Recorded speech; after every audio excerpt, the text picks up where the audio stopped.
പ്രിയപ്പെട്ട വിദ്യാർത്ഥികളെ, നമ്മൾ ഫിലിം സ്റ്റഡീസിലെ കേസ് സ്റ്റഡി ഒന്ന് നോക്കുകയാണ്. അപ്പോൾ കേസ് സ്റ്റഡീസിൽ പിന്നെ ഏർലി കേസ് സ്റ്റഡീസ് ഉണ്ട്, അതുപോലെ ലേറ്റ് കേസ് സ്റ്റഡീസ് ഉണ്ട്. ആദ്യകാലത്തെ കേസ് സ്റ്റഡീസ് ഉണ്ട്, ഈ കാലഘട്ടത്തിലെ ഉണ്ട്. അപ്പോൾ ഈ കാലഘട്ടത്തിലെ ഒരു പ്രമുഖ കേസ് സ്റ്റഡി ആയിട്ടുള്ള അതിനൊരു മൂവിയാണ് കേസ് സ്റ്റഡിയിൽ വരുന്നത്. നമുക്ക് എലിപ്പത്തായ ഉണ്ട്, അതുപോലെ spring, summer, fall, winter and spring, ആ ഒരു മൂവി ഉണ്ട്. അതുപോലെ തന്നെ മറ്റൊരു പ്രധാനപ്പെട്ട മൂവി എന്ന് പറഞ്ഞാൽ one flu over the cuckoo's nest.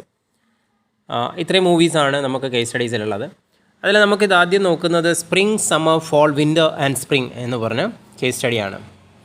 അപ്പോൾ ഇത് ഒരു സൗത്ത് കൊറിയൻ ഡയറക്ടറായിട്ടുള്ള കിം ഡക്കാണ് ഈ മൂവി ചെയ്തിട്ടുള്ളത്. ഈ കിം ഡക്കിനെ കുറിച്ച് പറയുകയാണെങ്കിൽ അദ്ദേഹം വളരെ ഫേമസ് ആയിട്ടുള്ള ഒരു ഡയറക്ടറാണ്, സ്ക്രിപ്റ്റ് റൈറ്ററാണ്. അതുപോലെ അദ്ദേഹം ഒരുപാട് മൂവിയിൽ അഭിനയിച്ച വ്യക്തിയാണ്.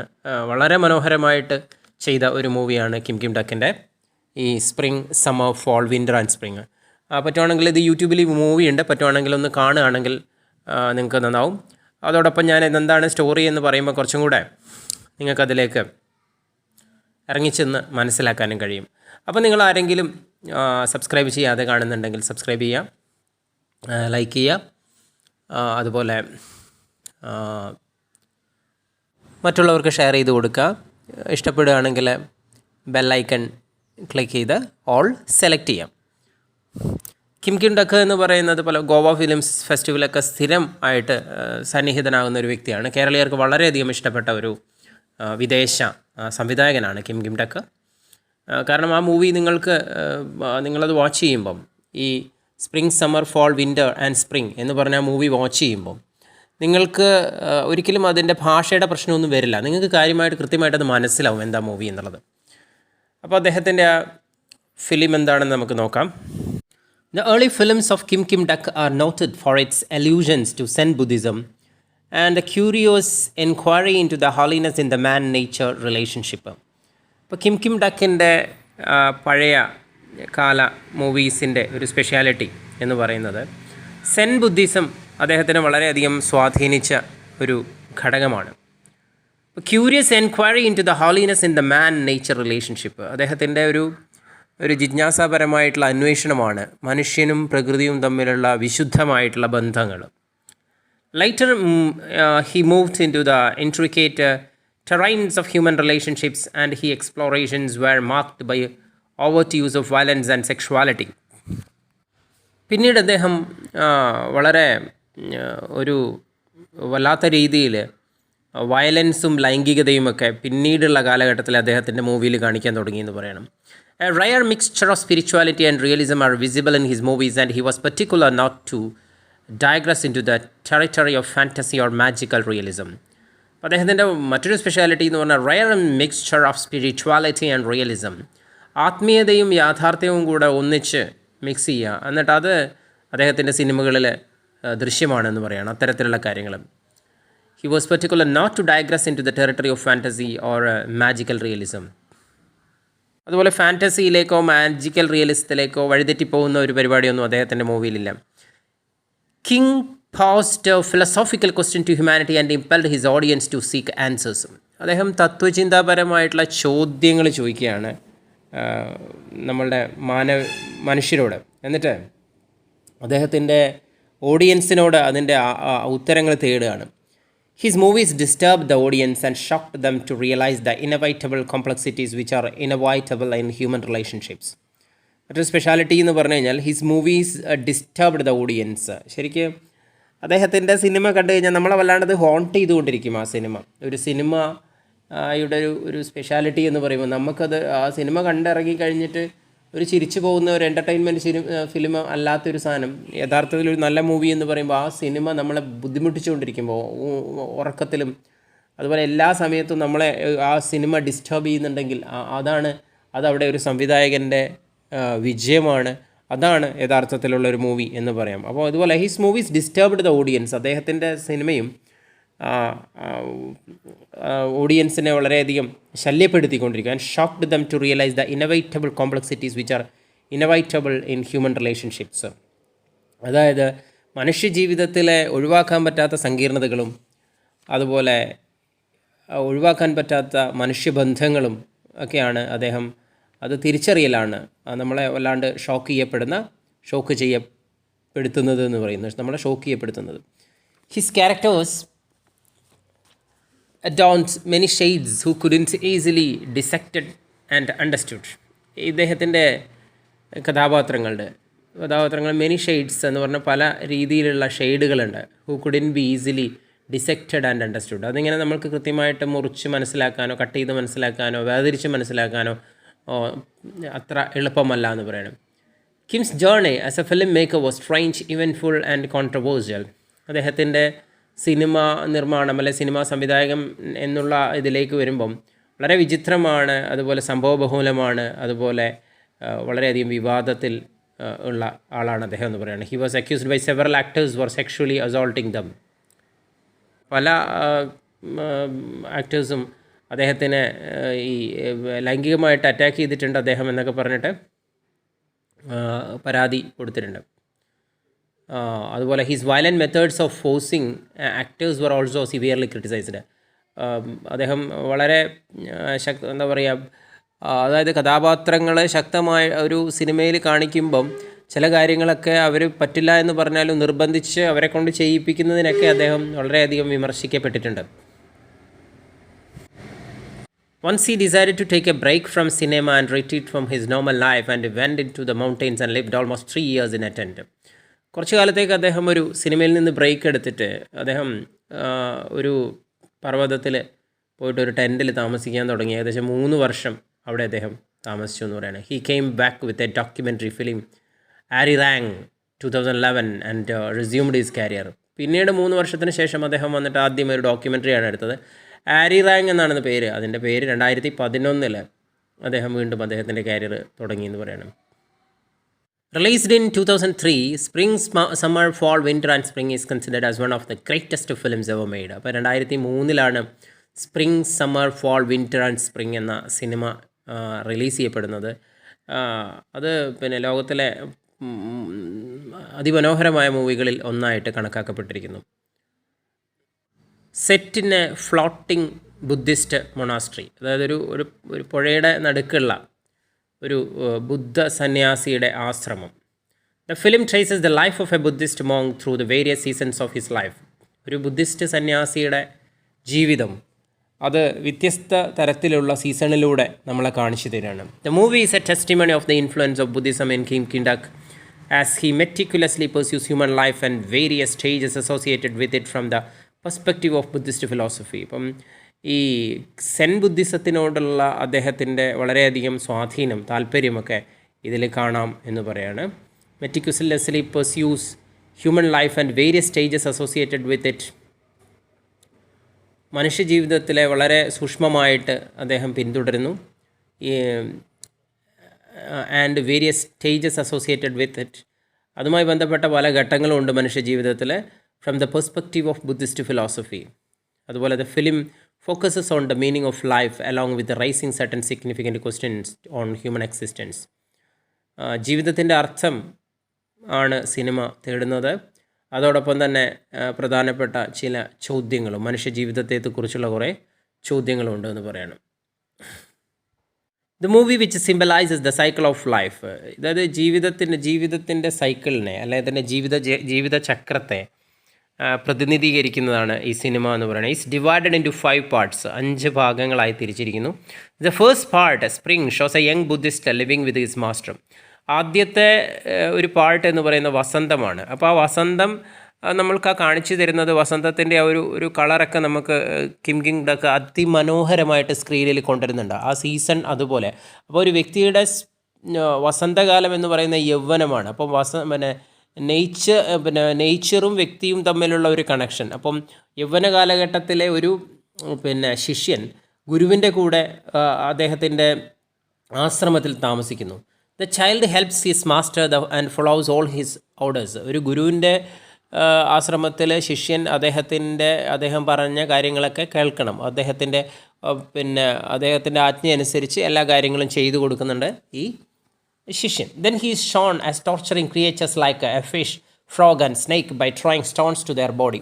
പിന്നെ നമ്മൾ കാണുന്നത് ഇദ്ദേഹം എന്താ ചെയ്യുന്നതെന്ന് ചോദിച്ചു കഴിഞ്ഞാൽ, പിന്നെ ഈ പയ്യൻ, അതായത് ശിഷ്യൻ, പല മൃഗങ്ങളെയും ചെറിയ മൃഗങ്ങളെയൊക്കെ പീഡിപ്പിക്കുകയാണ്. എങ്ങനെയാണെന്ന് വെച്ചാൽ മത്സ്യത്തെ, തവളയെ, അതുപോലെ പാമ്പിനെയൊക്കെ അതിൻ്റെ ശരീരത്തിൽ പിന്നെ കല്ലുകൾ കെട്ടിക്കൊടുക്കുകയാണ്. ദ മാസ്റ്റർ ഹു സീസ് his disciple deriving pleasure from torturing these creatures. അപ്പം ഈ ഗുരു ഇത് കാണുകയാണ്, ഇത്രയും പാവപ്പെട്ട ഈ ആനിമൽസിനെ, ഹെൽപ്ലെസ് ആയിട്ടുള്ള, നിസ്സഹാരായിട്ടുള്ള ഈ ആനിമൽസിനെ ഇവൻ ക്രൂരമായിട്ട് പീഡിപ്പിക്കുന്നത് ഇദ്ദേഹം കാണുകയാണ്, ഗുരു കാണുകയാണ്. അപ്പം അതിൽ നിന്ന് അവൻ ആനന്ദം ലഭിക്കുന്നുണ്ട് എന്ന് ഗുരു കാണുകയാണ്. അപ്പോൾ ഇവനൊരു സാഡിസ്റ്റിക് പ്ലഷർ അതിൽ നിന്ന് ലഭിക്കുന്നു എന്നും കാണുകയാണ്. Ties a stone onto his back while he sleeping. അപ്പം ഗുരു എന്ത് ചെയ്യാന്ന് വെച്ചാൽ വലിയൊരു പാറക്കല്ലെടുത്തിട്ട് അവൻ കിടക്കുമ്പം അവൻ്റെ ശരീരത്തെ കെട്ടിവെക്കുകയാണ്, ശരീരത്തിന് പുറത്ത് കെട്ടിവെക്കുകയാണ്. The child who is frightened in his strait pleads for his master for redemption. അപ്പം ഇതിൽ പേടിച്ചിട്ട് അവൻ സ്വതന്ത്രനാക്കാൻ അദ്ദേഹം ഗുരുവിനോട് പറയുകയാണ്. The master points out his mistakes and ask him to release those creatures. അപ്പോൾ അവൻ പറയാണ്, നീ ഒരു കാര്യം ചെയ്യാം, നീ പിന്നെ കുറേ മൃഗങ്ങൾ എങ്ങനെ ചെയ്തു വെച്ചിട്ടുണ്ടല്ലോ, അവരെ പോയിട്ട് നീ ആദ്യം എന്ത് ചെയ്യുക, സ്വതന്ത്രരാക്കുക എന്ന് പറയും. Else he will have carry the rock for ever in his mind. അല്ലെങ്കിൽ അവർ രക്ഷപ്പെട്ടില്ലെങ്കിൽ ഈ ഒരു പാറ നിൻ്റെ മനസ്സിൽ എപ്പോഴും കിടക്കുമെന്ന് പറയാണ്. നീ ഈ പാറ മനസ്സിലെങ്കിലും വഹിക്കേണ്ടി വരും എന്ന് പറയാണ്. The part ends with the boy crying alone due to his guilt after realizing that the creatures he tormented cannot be rescued. അപ്പം പിന്നീട് നമ്മൾ കാണിക്കുന്നത് പിന്നെ ആ പയ്യൻ വല്ലാണ്ട് കരയാണ്. കാരണം അവൻ ചെന്ന് നോക്കുമ്പം ആ എല്ലാ ആനിമൽസും ചത്തുപോയിട്ടുണ്ടായിരുന്നു. അവൻ കെട്ടിവെച്ച എല്ലാ ആനിമൽസും ചത്തുപോയിട്ടുണ്ടായിരുന്നു. അപ്പം അവനൊരിക്കലും ആ ഒരു പിന്നെ എന്താ പറയുക, അവൻ്റെ മനസ്സിലുള്ള പാറയിൽ നിന്നൊരു മോചനമില്ല. കാരണം അവനിനി അത്രയും ദ്രോഹം അവരോട് ചെയ്തു എന്നുള്ള രീതിയിൽ അവനൊരു സെൻസ് ഓഫ് ഗിൽറ്റ് ഉണ്ടാവുകയാണ്, കുറ്റബോധം ഉണ്ടാവുകയാണ്. അതുകൊണ്ട് അവൻ വിഷമിക്കുകയാണ്. The second part is titled summer which shows the young Buddhist in his teenage years. രണ്ടാമത്തെ ഒരു കാലഘട്ടം എന്ന് പറയുന്നത് സമ്മർ എന്ന് പറഞ്ഞ കാലഘട്ടമാണ്. അവിടെ നമ്മൾ കാണാം ഈ ടീനേജിലാണ് നമ്മളുടെ ശിഷ്യൻ. Sexual desires proud in him during the period. ആ കാലഘട്ടത്തിലാണ് നമുക്ക് ലൈംഗികമായിട്ടുള്ള ചിന്തകളൊക്കെ നമ്മളുടെ മനസ്സിൽ മുള പൊട്ടുക. അത് ആ പയ്യനും ആശ്രമത്തിലാണെന്ന് പറഞ്ഞിട്ട് കാര്യമില്ല, അവനും മുള പൊട്ടു എന്ന് പറയണേ, മുള പൊട്ടിയിട്ടുണ്ട്. A mother brings her sick daughter to the monastery for treatment and there is a result into a romantic relationship with the young Buddhist and the daughter. അപ്പോൾ അവിടെ ഒരു അമ്മ തൻ്റെ മകളുടെ ചികിത്സയ്ക്കായിട്ട്, ഒരു പെൺകുട്ടിയാണ് അമ്മയ്ക്ക്, ഒരു ചെറുപ്പക്കാരിയായിട്ടുള്ള പെൺകുട്ടി, അവളുടെ ചികിത്സയ്ക്കായിട്ട് അവിടെ വരികയാണ്. പക്ഷേ ഇവിടെ നമ്മുടെ ശിഷ്യനും ആ മകളും തമ്മിൽ ഒരു ലവ് ഉദയം ചെയ്യാണ്. She brings colour to his life and his attention in spiritual activities dwindles. ആ സമയത്താണ് അദ്ദേഹം അവൻ്റെ ജീവിതത്തിൽ നിറങ്ങൾ കൊടുക്കുകയാണ്. അങ്ങനെ നിറങ്ങൾ കൊടുക്കുമ്പോൾ ഉണ്ടാകുന്ന ഒരു സ്പെഷ്യാലിറ്റി എന്ന് പറയുമ്പം പിന്നെ ഇവിടെ അവൻ്റെ ജീവിതത്തിൽ നിറങ്ങൾ കൊടുക്കുന്നുണ്ടെങ്കിലും അവൻ്റെ ആത്മീയമായിട്ടുള്ള കാര്യങ്ങളൊക്കെ അവിടെ ഇല്ലാണ്ടാവുകയാണ്. The vigilant master advises him to keep lust away as it leads to a desire for possession first and to murder later. അപ്പം ഈ ഇതൊക്കെ ശ്രദ്ധിച്ച ഗുരു അവനോട് പറയാണ്, നിൻ്റെ കാമത്തെ, ഇത്തരത്തിലുള്ള ഭൗതികമായിട്ടുള്ള ആഗ്രഹം, അതായത് ആ പെൺകുട്ടിയോടുള്ള ആഗ്രഹം ഒരിക്കലും ആശ്രമത്തിലിരിക്കുന്ന ഒരു പയ്യന് പറ്റില്ല. കാരണം ആശ്രമം, ഒരു സന്യാസി എന്ന് പറയുമ്പോൾ സന്യാസിക്ക് ഒരു ക്വാളിറ്റിയൊക്കെ ഉണ്ട്. ആ ക്വാളിറ്റി എന്ന് പറയുന്നത് ഇത്തരത്തിലുള്ള ചിന്തകളിൽ നിന്നും വിട്ടുമാറി നിൽക്കുക എന്നുള്ളതാണ്. അത് പക്ഷേ മനസ്സിൽ ഇങ്ങനെ ഒരു ചിന്തയുള്ള ഒരു വ്യക്തിയെ സംബന്ധിച്ചിടത്തോളം അവന് സന്യാസി ആവാൻ കഴിയുകയില്ല. പക്ഷേ ഗുരു പറഞ്ഞു കൊടുക്കുകയാണ് അവന്, നീ എന്ത് ചെയ്യണം, ഇത്തരത്തിലുള്ള കാമമായിട്ടുള്ള കാര്യങ്ങൾ മാറ്റി വെക്കണം. അല്ല എന്താ സംഭവിക്കുക, leads to desire for possession. ഈ ആഗ്രഹം നമ്മൾ സ്വന്തമാക്കാനുള്ള ഒരു താല്പര്യം ഉണ്ടാവും. First and to murder later. സ്വന്തമാക്കി കഴിഞ്ഞതിന് ശേഷം നമുക്ക് പിന്നീട് നമ്മൾ കൊലപാതകയാവും എന്ന് പറയണം. അതാണ് എല്ലാ കാര്യങ്ങളും നമുക്ക് വേണം. അത് സ്വന്തം ഈ യഥാർത്ഥ സന്യാസി എന്ന് പറയുന്നതിൻ്റെ അർത്ഥം തന്നെ നമ്മൾ ത്യജിക്കുക എന്നുള്ളതാണ്, എല്ലാം ത്യജിക്കുക എന്നുള്ളതാണ്. എന്തെങ്കിലും നമ്മൾ ആഗ്രഹിക്കുമ്പോഴാണ് നമ്മൾ എല്ലാ തിന്മകളുടെയും കാരണമെന്ന് ബൈബിളിലൊക്കെ പറയുന്നുണ്ടല്ലോ. The third part of the movie but the young Buddhist couldn't control his sensual feelings and leaves the monastery with a girl. പക്ഷേ ആ ശിഷ്യന് എന്ത് ചെയ്യാൻ പറ്റുന്നില്ല എന്ന് പറഞ്ഞാൽ അവൻ്റെ പിന്നെ ഇന്ദ്രിയങ്ങളെ നിയന്ത്രിക്കാൻ കഴിയുന്നില്ല. അങ്ങനെ പെൺകുട്ടിയായിട്ട് അവൻ ഒളിച്ചോടുകയാണ്. The third part of the movie titled Fall has the young Buddhist coming back to the monastery after committing a murder. പക്ഷേ മൂന്നാമത്തെ ഭാഗം അദ്ദേഹം പറഞ്ഞ പോലെ തന്നെ ഈ ബുദ്ധിസ്റ്റ് തിരിച്ചു വരികയാണ്, നമ്മുടെ ശിഷ്യൻ തിരിച്ചു വരികയാണ്. എങ്ങനെയാണ് തിരിച്ചു വരുന്നതെന്ന് വെച്ചാൽ ഫാൾ എന്ന പറഞ്ഞ ഭാഗമാണ്. ആ ഫാൾ എന്ന പറഞ്ഞ ഭാഗത്തിൽ തിരിച്ചു വരികയാണ്. ഫാളും ഒരു സീസണാണ്. ആ സീസണിൽ തിരിച്ചു വരികയാണ്. എങ്ങനെയാണെന്ന് വെച്ച് കഴിഞ്ഞാൽ ഇദ്ദേഹം ഒരു കൊലയൊക്കെ ചെയ്തിട്ടാണ് തിരിച്ചു വരുന്നത്. It is later understood that he killed his wife, the woman whom he fell in love with earlier in the monastery. അവൻ കൊന്നിട്ടുള്ളത് അവൻ നേരത്തെ അവൻ ഭാര്യയാക്കി വെച്ച പെൺകുട്ടീനെ തന്നെയാണ്. നേരെ ഒളിച്ചോടിപ്പോയ പെൺകുട്ടീനെ അവൻ ഭാര്യയായിരുന്നു അവരെ തന്നെയാണ് അവൻ കൊന്നത്. The woman whom he fell in love with earlier in the monastery. The young Buddhist confesses his mistakes to his master and even attempts suicide. അപ്പം ആ കാര്യങ്ങളൊക്കെ അവൻ തൻ്റെ പഴയ ഗുരുവിനോട് കാര്യങ്ങളൊക്കെ പറഞ്ഞു. എന്നിട്ട് അവൻ ആത്മഹത്യ ചെയ്യാൻ ശ്രമിക്കുകയാണ്.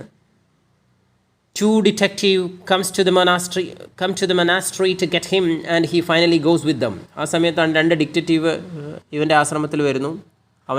അവരുടെ കൂടെ പോണ്ടി വരികയാണ്.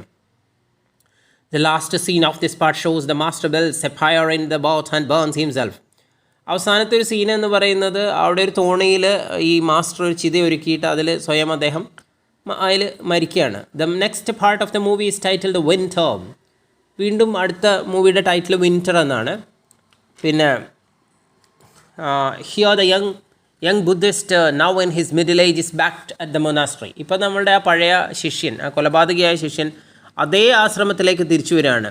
A woman comes with her child leaves him there and tries to escape. അവിടെ ഒരു സ്ത്രീ ഒരു കുഞ്ഞിനെയായിട്ട് വരികയാണ്. ആ കുഞ്ഞിനെ പിന്നെ ബുദ്ധിസ്റ്റ് മൊണാസ്ട്രിയിൽ വെച്ചിട്ട് ആ സ്ത്രീ രക്ഷപ്പെട്ടു പോവുകയാണ്. She accidentally falls into a hole in the ice. അങ്ങനെ ആ പോകുന്ന വഴിയിൽ ഒരു മഞ്ഞിൻ്റെ ഒരു സമതലം പോലെ ഉണ്ട്. അവിടെ ഒരു കുഴിയുണ്ട്. ആ കുഴിയിലേക്ക് ആ സ്ത്രീ അതിൻ്റെ ഉള്ളിലേക്ക് വീണ് മരിച്ചു പോവാണ്. The Buddhist monk attempts to do penance by tying the statue of Buddha to his body and climbing the hill. ഈ ബുദ്ധ സന്യാസി ധ്യാനിക്കുന്നത് ബുദ്ധൻ്റെ പ്രതിമ അതിൽ കെട്ടി കൊണ്ടാണ്. And his body and climbing the hill. These 4 parts are followed by the final part and spring. അപ്പോൾ ഈ 4 പാർട്ട് കഴിഞ്ഞ് വീണ്ടും സ്പ്രിങ് തുടങ്ങുകയാണ്. A subtle repetition of the first part. അപ്പോൾ സ്പ്രിങ് എന്ന് പറയുമ്പോൾ സ്പ്രിങ്ങിലാണ് നമ്മൾ തുടങ്ങിയത്, വസന്തത്തിൽ തുടങ്ങി.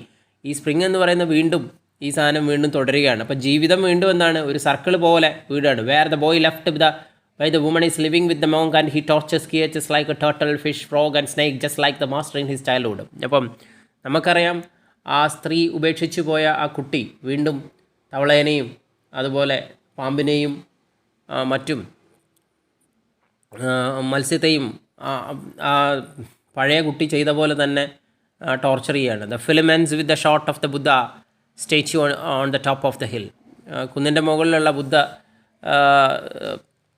ബുദ്ധൻ്റെ പ്രതിമ കാണിച്ചുകൊണ്ട് ആ സിനിമ അവസാനിക്കുകയാണ്. അപ്പം എന്താണെന്ന് വെച്ചാൽ spring, summer, fall, winter and spring gives deep insight into the relationship between humans and nature. ഈ സിനിമ നമ്മളെ മനുഷ്യനും പ്രകൃതിയും തമ്മിലുള്ള ഒരു ബന്ധത്തിൻ്റെ ഒരു ആഴമാണ് കാണിച്ചിരുന്നത്, അതിൻ്റെ ഉൾക്കാഴ്ചയാണ്. Based on Buddhist philosophy the film showcases the cyclical nature of life. Buddhist ഫിലോസഫീനെ അടിസ്ഥാനപ്പെടുത്തിയിട്ട് ജീവിതത്തിൻ്റെ എന്താ പറയുക, ഒരു ജീവിതചക്രം, സൈക്ലിക്കൽ നേച്ചർ ഓഫ് ലൈഫ് എന്താണ്, ജീവിതചക്രം ഇങ്ങനെ തിരിഞ്ഞുകൊണ്ടിരിക്കുകയാണ് എന്ന് നമ്മളെങ്ങനെ കാണിച്ചു തരികയാണ്. അപ്പോൾ ആദ്യത്തെ കാര്യം തന്നെ വീണ്ടും തിരിഞ്ഞു വരികയാണ്.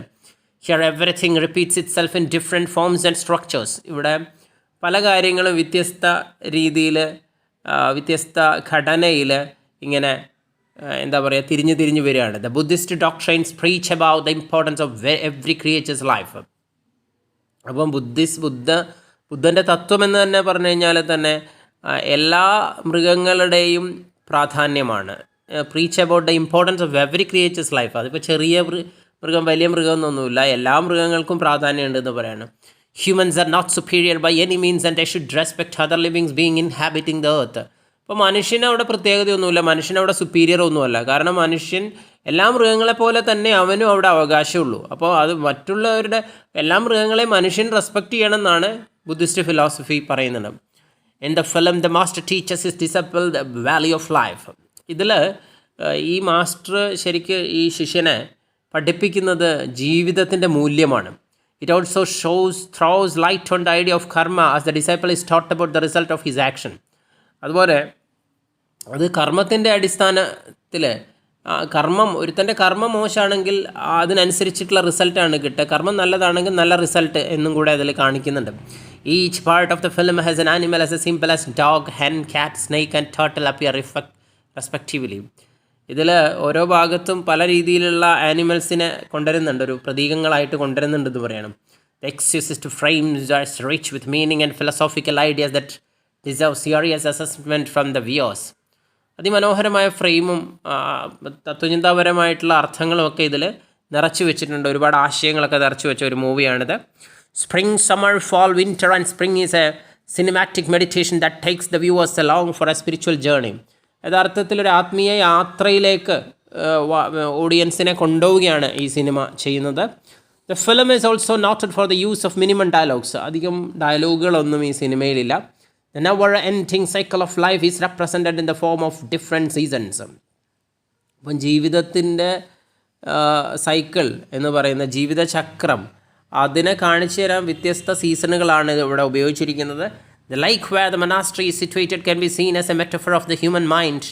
ഇതിലെ ഒരു തടാകമാണ്, തടാകത്തിൻ്റെ ഉള്ളിലാണ് ഈ ഒരു ആശ്രമം. അത് എന്ന് പറഞ്ഞാൽ അത് എന്തിൻ്റെ സിമ്പലാണ്, അത് എന്തിൻ്റെ ഒരു ആലങ്കാരികം അല്ലെങ്കിൽ സിമ്പൽ എന്ന് പറഞ്ഞാൽ മനുഷ്യ മനസ്സിൻ്റെ ഒരു സിമ്പലാണ്. And the director is attempting to study its workings.